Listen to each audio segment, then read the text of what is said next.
नमस्कार दोस्तों, स्वागत है आपका हमारे YouTube चैनल जीके ट्रैकर पे। देखिए फ्रेंड्स, आज के इस वीडियो में हम बात करेंगे जो हमारी एक सीरीज़ है उत्तराखंड जीके एमसीक्यू सीरीज़। इस सीरीज़ में हम पूरे उत्तराखंड जीके को एमसीक्यू के रूप में कवर यहाँ पे कर रहे हैं। आज के इस वीडियो में हम उत्तराखंड की जो न्याय व्यवस्था है, उत्तराखंड का जो नैनीताल हाई कोर्ट है, इनसे जुड़े हुए काफ़ी सारे प्रश्न आपसे एग्जाम में पूछे जाते हैं। कुछ महत्वपूर्ण आर्टिकल्स जिनको लेकर क्वेश्चन बनते हैं, हाई कोर्ट के भवन को लेकर आपसे क्वेश्चन बनते हैं और उनसे जुड़े हुए जो अधिकारी हैं वहां से आपसे क्वेश्चन बनते हैं। तो उन सभी क्वेश्चन को तो हम यहाँ पे करेंगे ही, साथ में जो भारत का हाई कोर्ट है, पूरे राज्यों के अंदर जो अलग अलग हाई कोर्ट हैं उनको लेकर भी आपसे क्वेश्चन बनते हैं कि कौन सा हाई कोर्ट जो महत्वपूर्ण वाले हैं कब स्थापित किए गए, जो प्रमुख आपके केंद्र शासित प्रदेश हैं वो किस हाई कोर्ट के अंडर में आते हैं, भारत में कुल कितने हाई कोर्ट हैं। इस तरीके के प्रश्न भी आपको एग्जाम में पूछे जाते हैं। जैसे आपने देखा होगा कई एग्जाम में पूछा जाता है, आपसे डायरेक्टली क्वेश्चन बना देता है कि बताइए पुडुचेरी जो है वो कौन से हाई कोर्ट के अंडर में आता है, अंडमान निकोबार कौन से हाई कोर्ट के अंडर में आता है। तो इन सभी प्रश्नों का उत्तर आज के वीडियो में हम यहाँ पे करेंगे। उत्तराखंड का भी कवर करेंगे और साथ में आपका जो जीके वाला पोर्शन है, हाई कोर्ट से रिलेटेड सभी फैक्ट आपके यहाँ पर क्लियर होंगे। ये हमारा इस सीरीज का 27वां पार्ट है। इससे पहले के वीडियोस में भी हमने उत्तराखंड के विभिन्न टॉपिक्स के एमसीक्यूज को तथ्यों के साथ कवर किया। अगर आपने उनको नहीं देखा है, आप उनको प्लेलिस्ट में जाके देख सकते हैं। तो चलिए दोस्तों, वीडियो को शुरू करते हैं। आज का हमारा पहला प्रश्न है, उत्तराखंड में उच्च न्यायालय की स्थापना किस वर्ष में की गई थी। जो उत्तराखंड का हाई कोर्ट है कहां पर स्थित है, नैनीताल में है, तो नैनीताल हाई कोर्ट के नाम से जाना जाता है। इसकी स्थापना जब राज्य बना 9 नवंबर 2000 को ही करी गई थी। ठीक है, राज्य गठन के साथ ही हाई कोर्ट की स्थापना भी यहां पर हुई। दूसरा प्रश्न है हमारा, भारतीय संविधान के किस अनुच्छेद के अंतर्गत राज्यों में उच्च न्यायालयों का प्रावधान है। तो कॉन्स्टिट्यूशन का कौन सा आर्टिकल कहता है कि हर राज्य का अपना जो हाई कोर्ट होगा, ये कहता है आर्टिकल 214। ठीक है, दो बातें यहां पर याद रखनी आपको पड़ेंगी। पहला, जो प्रावधान किया गया है कि राज्य का अपना हाई कोर्ट होगा, ये 214 में है, और हाई कोर्ट का गठन होगा ये है आर्टिकल 216 में। कि किस तरीके से इसका गठन होगा वो कहां पे बताया गया है, आर्टिकल 216 में। ठीक है, दोनों बातें याद रखेंगे। राज्य का हाई कोर्ट होगा ये प्रावधान किसमें है, 214 आर्टिकल में। उच्च न्यायालय का गठन किया जाएगा, ये किस आर्टिकल के तहत होता है, जो गठन होता है वो 216 के तहत होता है। ठीक है, आपको इसी के साथ, इसी 214 के साथ ये कहता है कि राज्यों का हाई कोर्ट होगा।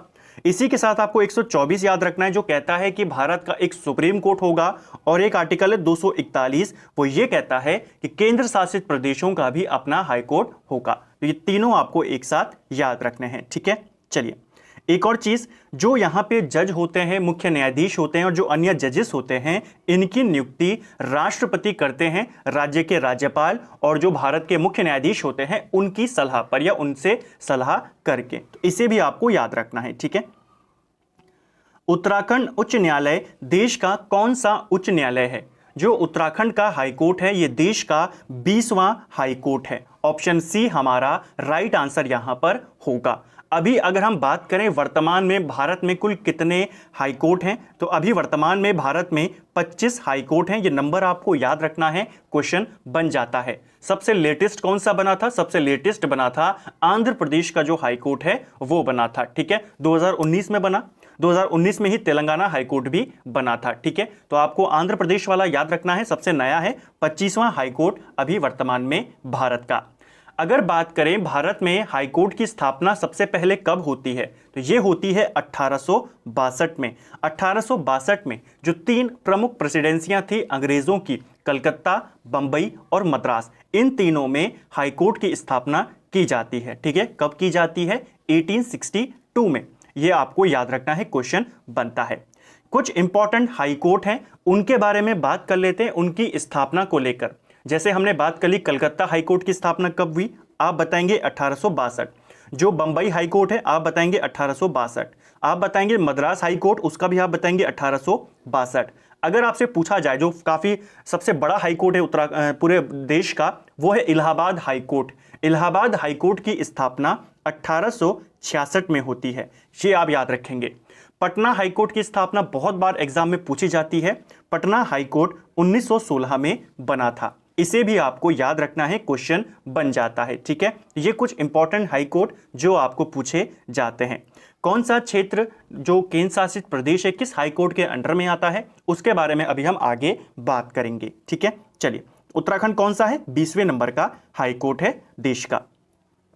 नेक्स्ट है हमारा उत्तराखंड का उच्च न्यायालय कहां स्थित है। देखिए उत्तराखंड का उच्च न्यायालय नैनीताल में स्थित है। ऑप्शन डी हमारा राइट आंसर है।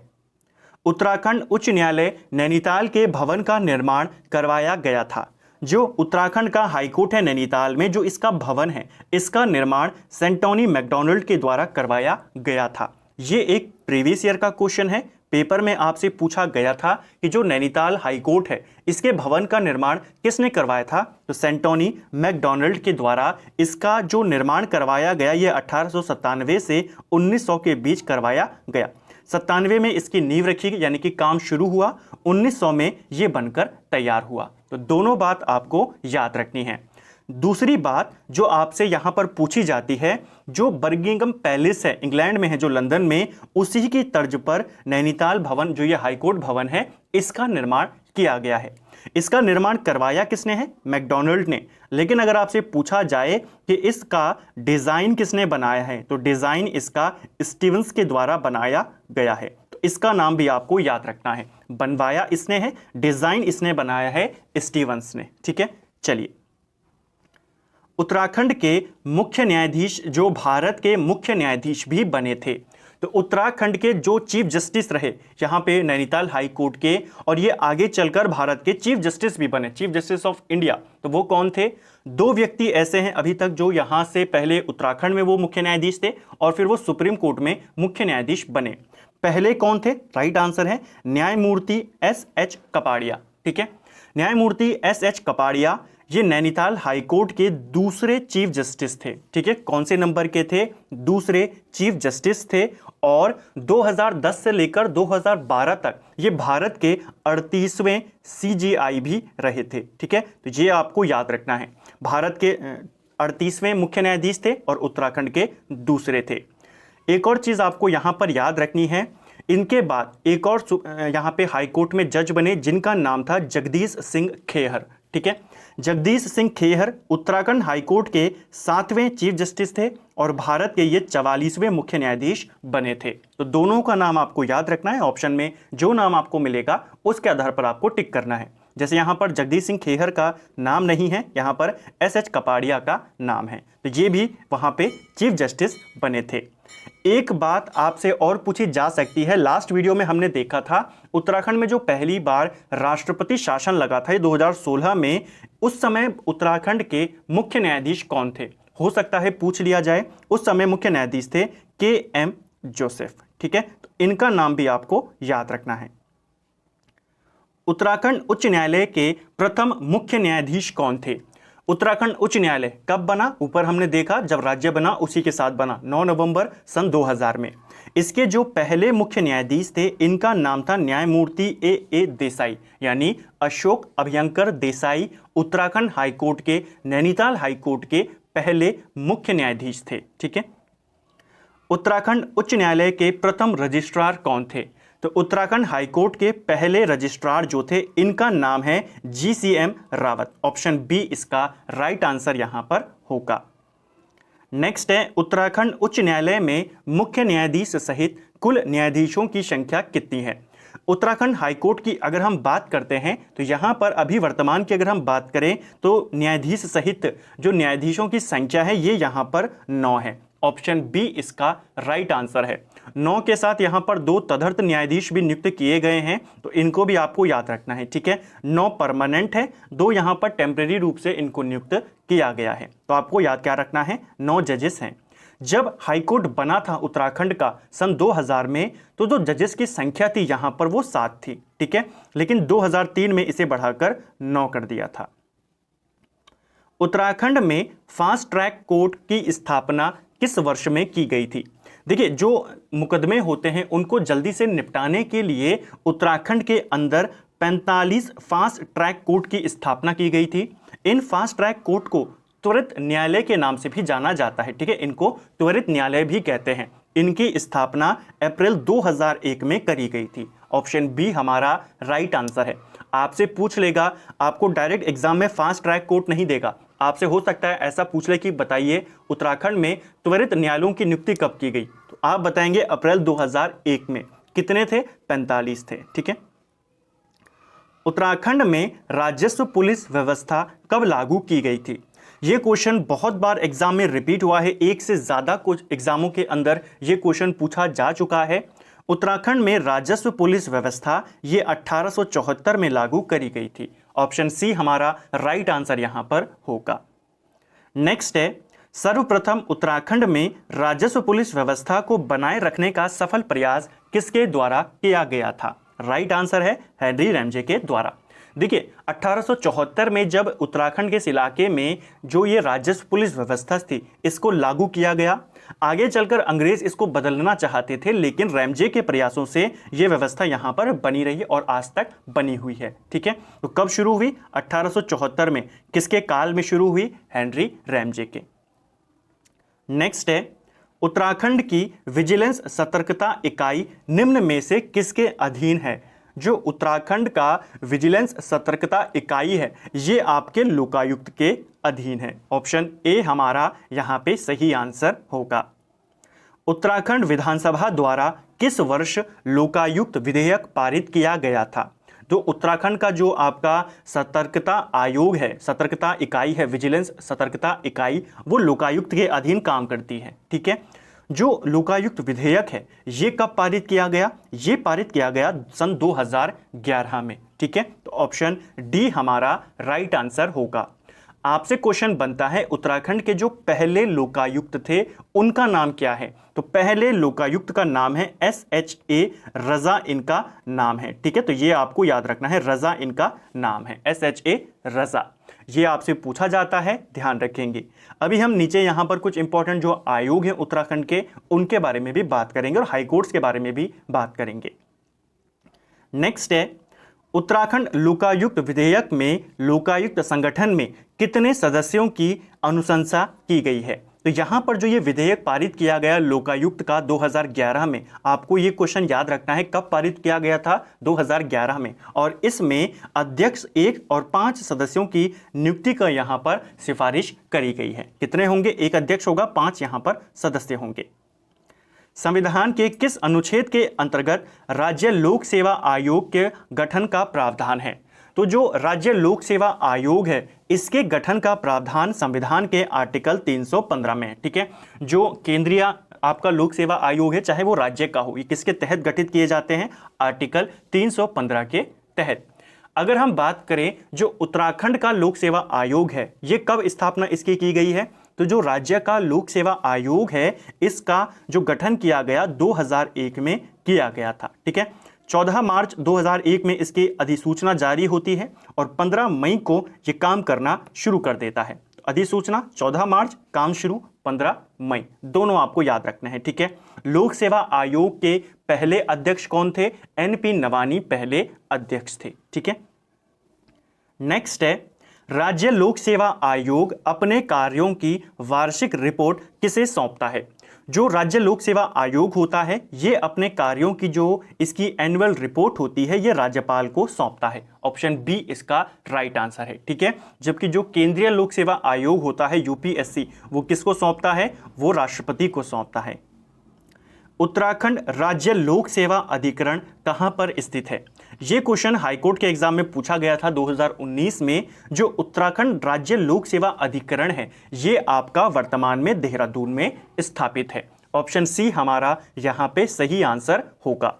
जो ये राज्य लोक सेवा अधिकरण है इसने काम करना शुरू किया था सन 2004 में, ठीक है। तब ये नैनीताल में था, लेकिन 2013 में इसका जो हेडक्वार्टर है वो कहाँ ले आया गया? देहरादून में लाया गया, ठीक है। तो पहले कहाँ था? नैनीताल में। कब बना? 2004 में। अभी कहाँ है? देहरादून में। कब लाए? 2013 में। तो दोनों बातें आपको याद रखनी है। उत्तराखंड योजना आयोग का मुख्यालय कहाँ स्थित है? जो उत्तराखंड योजना आयोग है इसका मुख्यालय आपके देहरादून में स्थित है। ऑप्शन सी हमारा राइट आंसर होगा। योजना आयोग का गठन कब किया गया? योजना आयोग का गठन मार्च 2001 में किया गया और ये आपके देहरादून में स्थित है। उत्तराखंड सूचना आयोग का गठन किस वर्ष में किया गया था? मोस्ट इंपॉर्टेंट क्वेश्चन है, हाल ही में ये क्वेश्चन पूछा जा चुका है। जो उत्तराखंड का सूचना आयोग है इसका गठन 2005 में किया गया था। ठीक है, 3 अक्टूबर 2005 को देहरादून में उत्तराखंड सूचना आयोग का गठन किया गया, आपको याद रखना है। ठीक है, उत्तराखंड सूचना आयोग के प्रथम मुख्य सूचना आयुक्त कौन थे? तो सूचना आयोग की स्थापना हमने देख ली 2005। इसके जो पहले मुख्य सूचना आयुक्त थे इनका नाम है डॉक्टर RS टोलिया। ऑप्शन सी हमारा यहाँ पे सही आंसर होगा। तो इनका नाम भी आपको याद रखना है, पूछा जाता है। मुख्य सूचना आयुक्त का कार्यकाल कितने वर्षों के लिए निर्धारित होता है? जो मुख्य सूचना आयुक्त होता है इनका जो कार्यकाल होता है ये कितने वर्षों के लिए होता है? आमतौर पर इनका कार्यकाल भी 5 वर्ष का होता है। ऑप्शन बी इसका सही आंसर है। अब यहाँ पे हम कुछ इंपॉर्टेंट आयोग हैं उनके बारे में बात कर लेते हैं, यहाँ से भी आपसे क्वेश्चन बन जाता है। आपसे क्वेश्चन बनता है जो UKSSC है, उत्तराखंड अधीनस्थ सेवा चयन आयोग, इसका गठन कब किया गया? तो आपको डेट सहित याद रखना है, 17 सितंबर 2014 को इसकी स्थापना की गई थी। ठीक है, आपसे क्वेश्चन पूछा जाता है जो उत्तराखंड अल्पसंख्यक आयोग है इसकी स्थापना कब की गई? तो आप बताएंगे उत्तराखंड जो अल्पसंख्यक आयोग है इसका गठन 2003 में किया गया। ठीक है, आपसे पूछा जाता है जो राज्य किसान आयोग है इसका गठन कब किया गया? तो राज्य किसान आयोग 2016 में स्थापित किया गया था। ठीक है, इसे भी याद रखेंगे। राज्य सेवा का अधिकार आयोग इसकी स्थापना कब की गई है? तो इसकी स्थापना 2014 में करी गई थी। तो राज्य सेवा का अधिकार आयोग कब बना? 2014 में। उत्तराखंड मानवाधिकार आयोग इसकी स्थापना कब की गई? इसकी स्थापना 2013 में करी गई। तो ये कुछ इंपॉर्टेंट आयोग जो आपको याद रखने हैं, आपसे पेपर में पूछे जाते हैं। ये सभी के सभी आपके देहरादून में स्थित हैं। तो सभी के आपको वर्ष याद रखने हैं और इनका जो हेडक्वार्टर है देहरादून वो आपको याद रखना है। ठीक है, चलिए नेक्स्ट है हमारा, संविधान के किस अनुच्छेद के तहत उच्च न्यायालय मौलिक अधिकारों के संरक्षण हेतु रिट जारी कर सकता है? देखिए, हाईकोर्ट के पास अधिकार है कि वो रिट जारी कर सकता है। किस आर्टिकल के तहत? आर्टिकल 226 के तहत। ठीक है, दोनों बातें आपको यहां पर याद रखनी पड़ेंगी। एक, हाईकोर्ट भी रिट जारी करता है और सुप्रीम कोर्ट भी रिट जारी करता है। यह क्वेश्चन पेपर में पूछा गया था कि मौलिक अधिकारों के संरक्षण के बारे में अधिकार किसको है? हाईकोर्ट को है, सुप्रीम कोर्ट को है, दोनों को है या सिर्फ सुप्रीम कोर्ट को है? तो ध्यान रखेंगे दोनों को है। हाईकोर्ट 226 के तहत रिट जारी कर सकता है अगर किसी के मौलिक अधिकारों का हनन होता है। सुप्रीम कोर्ट आर्टिकल 32 के तहत रिट जारी करता है। तो दोनों आर्टिकल्स आपको यहां पर याद रखने हैं। नेक्स्ट है हमारा और आज का अंतिम प्रश्न है, इसके बाद हम कुछ विभिन्न तथ्यों के बारे में बात करेंगे, उनको आप नोट करते हुए जरूर चलेंगे। अगला है हमारा यहां पर, नेक्स्ट है हमारा, किस अनुच्छेद के तहत उच्च न्यायालय को राज्य के अन्य न्यायालयों और न्याय अधिकारों के अधीक्षण का अधिकार प्राप्त है? यानी कि जो हाई कोर्ट है किसी भी राज्य का, उस राज्य के अंतर्गत जितने भी अदर अधीनस्थ न्यायालय आते हैं उनके अधीक्षण का अधिकार किसको प्राप्त है? हाई कोर्ट को प्राप्त है। किस आर्टिकल के तहत प्राप्त है? आर्टिकल 227 के तहत प्राप्त है। तो इसे आपको याद रखना है, क्वेश्चन पेपर में बन जाता है ये। ठीक है, कुछ इंपॉर्टेंट आर्टिकल्स हैं हाई कोर्ट से रिलेटेड, वो आपको पता होने चाहिए, आपसे पेपर में पूछे जाते हैं। जैसे एक आर्टिकल है आर्टिकल 215। ठीक है, आर्टिकल 215 ये कहता है कि जो हाई कोर्ट होगा ये एक अभिलेख न्यायालय होगा। ठीक है, तो कौन सा आर्टिकल हाई कोर्ट को एक अभिलेख न्यायालय के रूप में परिभाषित करता है? आर्टिकल 215। इसी प्रकार सुप्रीम कोर्ट भी एक अभिलेख न्यायालय है। किस आर्टिकल के तहत? आर्टिकल 129 के तहत। तो दोनों आर्टिकल सेम है। ये सुप्रीम कोर्ट को अभिलेख न्यायालय कहता है, 215 हाई कोर्ट को अभिलेख न्यायालय कहता है। ठीक है, दूसरी चीज यहां पर जो हमने बात करी कि तदर्थ न्यायालय जो होते हैं, जो अतिरिक्त न्यायालय, उनकी नियुक्ति की जाती है हाई कोर्ट में। तो ये किस आर्टिकल के तहत है? आर्टिकल 224 ये कहता है कि जो कार्यकारी जज होंगे या जो अतिरिक्त जज होंगे उनकी नियुक्ति की जा सकती है हाई कोर्ट में। और आर्टिकल 127 यही अधिकार यानी तदर्थ न्यायालयों की जो न्यायाधीश हैं उनकी नियुक्ति का अधिकार देता है सुप्रीम कोर्ट को। ठीक है, तो आर्टिकल 127 सुप्रीम कोर्ट में जो अतिरिक्त जज होते हैं उनकी नियुक्ति, आर्टिकल 224 हाई कोर्ट में अतिरिक्त न्यायाधीशों की नियुक्ति। ठीक है, ये कुछ इंपॉर्टेंट आर्टिकल्स हैं जो आपसे पूछे जाते हैं। अब बात करेंगे भारत के हाई कोर्ट्स के बारे में और उनके अधिकार क्षेत्र के बारे में। ठीक है, कुछ इंपॉर्टेंट हैं जो आपसे पूछे जाते हैं। वर्ष में आपको बता चुका हूं कौन जो महत्वपूर्ण है, जिनकी स्थापना कब कब की गई। ठीक है, आपसे पूछा जाता है जो अंडमान निकोबार द्वीप समूह है, ठीक है, इसकी स्थापना या जो ये है केंद्र शासित प्रदेश, ये किस हाई कोर्ट के अंडर में आता है। तो याद रखना अंडमान निकोबार द्वीप समूह कलकत्ता हाई कोर्ट के अंडर में आता है। किसके अंडर में आता है? कलकत्ता हाई कोर्ट के अंडर में। इसके अलावा आपसे पूछा जाता है जो दादर नागर हवेली है और दमन दीव, ये किस हाई कोर्ट के अंडर में आते हैं। तो दादर नागर हवेली, दमन दीव ये आपके बंबई हाई कोर्ट के अंडर में आते हैं। इसे भी याद रखेंगे, पूछा जाता है। तीसरा जो इंपॉर्टेंट है आपका पुडुचेरी। पुडुचेरी कौन से हाई कोर्ट के अंडर में आता है? तो पुडुचेरी आपके मद्रास हाई कोर्ट के अंडर में आता है। तीनों याद रखेंगे, अंडमान निकोबार कलकत्ता, दमन दीव दादर नागर हवेली बंबई, पुडुचेरी आपका जो है वो मद्रास हाई कोर्ट के अंडर में आता है। तो ये कुछ इंपॉर्टेंट हाई कोर्ट्स हैं जो आपको यहाँ पर पूछे जाते हैं। इसके अलावा एक सबसे इंपॉर्टेंट जो है असम का जो हाई कोर्ट है, गुवाहाटी हाई कोर्ट, इसके तहत कौन कौन से राज्य आते हैं। तो गुवाहाटी हाई कोर्ट के तहत आप इनके नाम लिख लीजिए, जो आपका अरुणाचल प्रदेश है, नागालैंड, मिजोरम, ये 3 आते हैं और चौथा असम तो आएगा ही क्योंकि वहीं पर ये स्थित है। तो कौन से 4 राज्य हैं जो गुवाहाटी हाई कोर्ट के अंतर्गत आते हैं? अरुणाचल प्रदेश, असम, नागालैंड और मिजोरम। ठीक है, बाकी की जो नॉर्थ ईस्ट के हैं उनके अपने हाई कोर्ट हैं। ठीक है, ये भी आपको याद रखना है। तो फ्रेंड्स, ये था हमारा उत्तराखंड जी के एमसीक्यू सीरीज का। आज हमने यहाँ पर 27वां पार्ट कवर किया और इसमें हमने न्याय व्यवस्था से रिलेटेड जो उत्तराखंड की है उनके प्रश्नों को देखा। राज्य के अलावा जो पूरे भारत के हाई कोर्ट्स हैं उनसे रिलेटेड तथ्यों को हमने देखा। उम्मीद करता हूँ आपको वीडियो पसंद आया होगा। अगर आपको ये वीडियो पसंद आया है, नोट्स अगर आपको अच्छे लगे हैं तो वीडियो को लाइक करें। अगर आप चैनल पे नए हैं तो चैनल को सब्सक्राइब करें, अपने दोस्तों के साथ शेयर करें। वीडियो आपको कैसा लगा कमेंट बॉक्स में हमें ज़रूर बताएं और आपका स्कोर यहाँ पर कितना रहा वो भी हमें कमेंट में ज़रूर बताएं। नेक्स्ट वीडियो में हम बात करेंगे उत्तराखंड में जो पंचायती राज व्यवस्था है उसके एमसीक्यूज़ को हम यहाँ पे कवर करेंगे। Thank you friends.